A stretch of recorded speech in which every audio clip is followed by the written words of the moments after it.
கர்த்தருடைய வருகைக்கும் உலகத்தின் முடிவுக்கும் தான் கேட்டாங்க.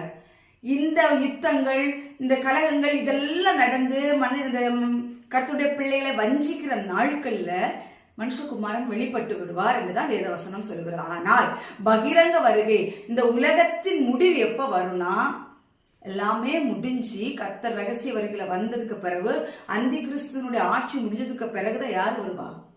அந்தி கிறிஸ்துவனுடைய ஆட்சி நடந்து இப்ப என்ன இது உபதேசிக்கிறாங்க அப்படின்னா, அந்தி கிறிஸ்து வந்ததுக்கு பிறகுதான் இயேசு கிறிஸ்து வருவார் அப்படின்னு சொல்லி உபதேசிக்கிறாங்க. அப்படி கிடையாது.